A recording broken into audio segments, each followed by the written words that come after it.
죄의 고백을 두려워하지 않는 신앙 공동체가 되어야 합니다. 오늘의 말씀은 느헤미야 1장 1절에서 11절입니다. 말씀 살펴보기. 하가랴의 아들 느헤미야의 말입니다. 아닥사스다 왕 20년 기슬루월 내가 수산성에 있을 때에 내 형제 가운데 하나니가 몇몇 사람들과 함께 유다에서 왔습니다. 그래서 나는 포로로 잡혀오지 않고 그곳에 남아있는 유다 사람들의 안부와 예루살렘의 형편을 물었습니다. 그들이 내게 말했습니다. 포로로 잡혀오지 않고 그 지방에 남아있는 사람들은 지금 큰 고난과 수모를 당하고 있습니다. 예루살렘 성벽은 무너졌고 그 성문들은 다 불에 탔습니다. 나는 이 말을 듣고 그만 주저앉아 울고 말았습니다. 나는 몇 날 며칠 동안 슬픔에 잠긴 채 금식하면서 하늘의 하나님 앞에 기도하며 말했습니다. 하늘의 하나님 여호와, 크고 두려운 하나님이여, 하나님을 사랑하고 그 계명을 지키는 사람들과 맺은 사랑의 언약을 지키시는 하나님이여. 주의 종들인 이스라엘 백성들을 위해 주의 종이 밤낮으로 주 앞에 기도하니 주께서는 귀를 기울이고 눈을 떠서 이 기도를 들으소서. 저와 제 조상의 집을 비롯해 우리 이스라엘 족속이 주님을 거역했던 죄를 고백합니다. 우리가 주께 매우 악하게 굴었습니다. 주께서 주의 종 모세에게 주신 계명과 율례와 규례를 우리가 지키지 않았습니다.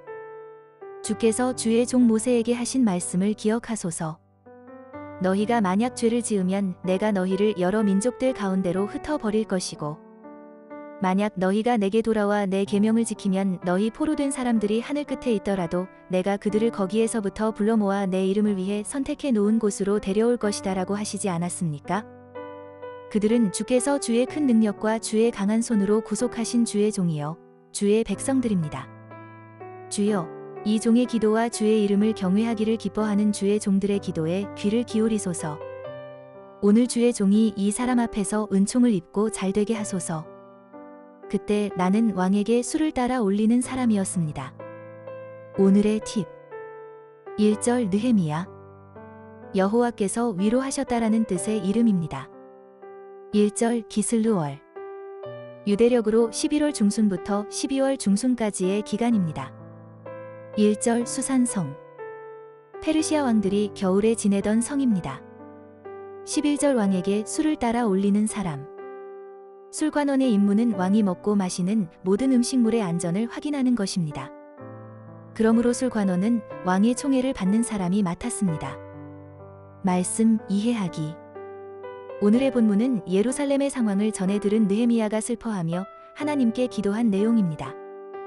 유다 백성은 BC 586년에 바벨론의 포로로 끌려가게 되지만 일부 백성은 예루살렘에 남아 있었습니다. 그리고 바벨론에 거주하던 유다 백성들도 하나님의 은혜로 예루살렘으로 돌아오게 됩니다. 그러나 유다 백성의 기대와 달리 그들은 큰 고난과 수모를 당하고 있고 예루살렘 성벽은 여전히 무너진 상태입니다. 이러한 소식은 느헤미야에게 큰 슬픔을 안겨주었습니다. 이런 슬픔의 순간에 느헤미야가 선택한 것은 절망과 포기가 아닌 금식과 기도입니다. 느헤미야가 절망스러운 소식에도 불구하고 기도를 선택한 것은 하나님이 어떤 분인지 확신했기 때문입니다. 하늘의 하나님 여호와는 죄를 반드시 심판하시는 크고 두려운 분이십니다. 또한 하나님은 그분을 사랑하고 계명을 지키는 사람들과 맺은 사랑의 언약을 지키는 분이십니다. 느헤미야는 온 우주를 다스리는 구원자는 페르시아나 그들의 신들이 아닌 여호와 하나님이심을 선포합니다.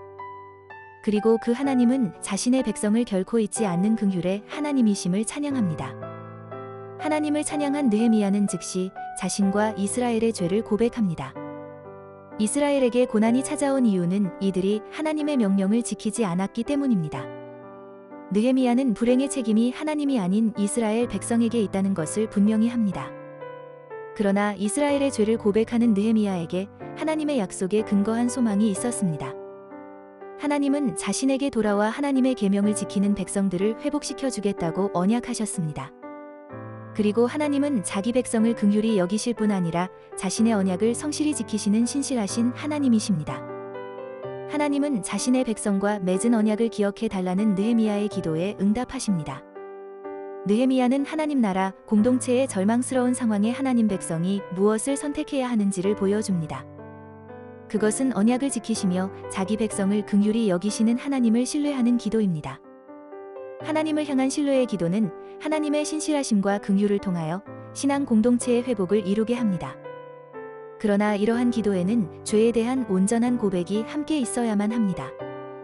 죄의 고백은 하나님과의 관계 회복뿐만 아니라 신앙 공동체 회복의 출발점입니다. 하나님 말씀 앞에 자신의 연약함과 죄를 인정할 때 그리스도인은 하나님께서 자신의 백성에게 주신 약속을 소망으로 붙들게 됩니다. 공동체의 죄를 자신의 죄로 인정하는 하나님을 경외하는 그리스도인을 통하여 하나님은 하나님 나라 공동체의 회복을 이루어 가십니다. 말씀 따라 살아가기. 당신은 내가 속한 믿음의 공동체를 위하여 기도하고 있습니까? 내가 속한 믿음의 공동체가 온전한 하나님 나라 공동체가 되기 위하여 무엇을 기도해야 하는지 생각해 보세요. 말씀대로 기도하기. 내가 속한 믿음의 공동체가 죄의 고백을 두려워하지 않고 하나님을 경외하는 공동체가 되도록 함께 기도합시다.